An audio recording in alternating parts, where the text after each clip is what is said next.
Welcome, my name is Diablo68 and this is Game in Existence, the channel where we go over everything to do with games. Today we're going to be looking at some of the top 5 4X games of recent times.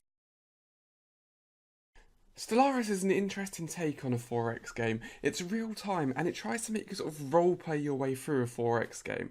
And it gives you a lot of different things, race customization, but it's quite lackluster when it comes to the numbers. It's more sort of cosmetic feel in my opinion. When you actually get into the game, it's got quite a simple system, lane-based system that you go around. The actual planets, it feels like a little mini game and it adds a lot of micromanagement with the real-time resources. There is no tech tree, which really annoys me. Ship design is actually really quite good. I really enjoyed it. I kept coming back to that and customizing things. And then when it actually sort of came to combat, you actually quite rewarded with the fact that you can actually then see, you get a visual representation of really what you've done in that ship designer. The game is interesting, it's worth picking up, it's got a lot of niggly bits, ethics divergence, and you have to create sectors and things. Not my favourite game, but it's definitely up there with one of the decent ones recently. Endless Space is the oldest game on this list, but it's on there because it was such a good offering when it came out. Loads of different races with different special powers. Look at this race customization, it was huge. It gave you so much replayability to go back into it. The mechanics were simple to understand, yet fun to try and manipulate. It had a really good tech tree to go through. This all being said, Endless Space had some big issues. Ship design was just a bit rubbish, really. It was lackluster. When it actually came to the combat as well, they had a battle card system, it just didn't really work. But Endless Space 2 is coming out in 2017 and I have high hopes for that. Endless Space really gave the 4X genre so much of all it needed to do, and let's hope Endless Space 2 can do the same for it. Master of Orion almost feels like an updated Endless Space.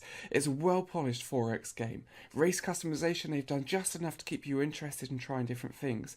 Cosmetically, the game looks good and feels nice. The mechanics are nice and easy to understand. They've kept all the pluses really low so that you can easily see different buildings and tech trees, what they will provide you with bonuses. The tech tree as well is well thought out. Some of the techs you unlock, it gives you options. You don't just get the entire tech, you have to choose what things you want from it. They've got a system where you can get upgrades on your weapons and that changes the weight of it and how many of them you can have. It's an interesting way to go forward.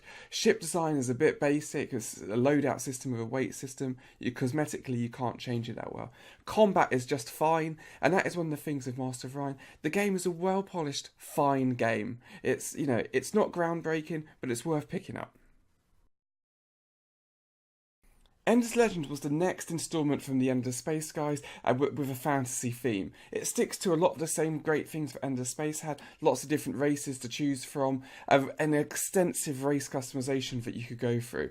They also did really up the ante with the graphics, making it look really quite pleasant. The mechanics, standard affair for 4X games and from the Endless Space, industry, food, things like that. The tech tree really wasn't that great, but it survived just well enough, it did what it needed to do.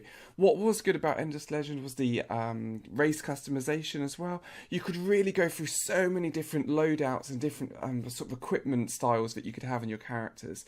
And interactive combat fixed a lot of the issues that the Endless Space combat had, where you could then really see those sort of the reward of what you've done in the unit designer. All in all, Endless Legend was a really good game. If you're a bit bored of something like Civilization, grab this one.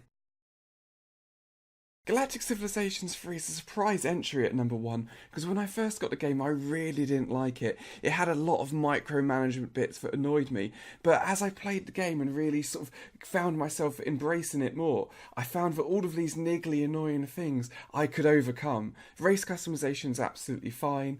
The mechanics, it's a little bit annoying. Everything is percentage based. It's hard to get raw numbers of actually what pluses and minuses you're getting.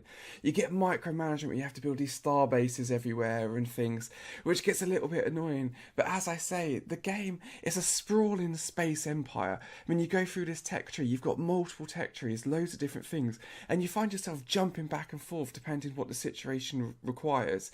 And those are some really good aspects of a 4X game. The ship design, cosmetically, you can do anything you want. I've seen people design USS Enterprise, Battlestar Galactica. Mechanics and loadout wise, it's just enough to keep you interested, to keep you trying a few different things. The game is really, really interesting. I mean, it's got diplomacy as well. in the fact that if you know the computer all of a sudden you see their favours starting going against you, and you will build embassies, you will destroy star bases to try and keep them on side. If you want a game where you're going to be just swamped into this 4X game where it's just going to absorb 8, 9, 10 hours of your life, then this is the 4X game to pick up. I hope you enjoyed the video. I've got reviews for every single game that I've mentioned here today, including, if you look on the screen now, you can use the links for the Stellaris one and the Galactic Civilizations free one. I've also got Top 5 Extra, which goes into a bit more details from the video you've looked at today. As always, click the subscribe button if you want to be notified about more videos like this in the future.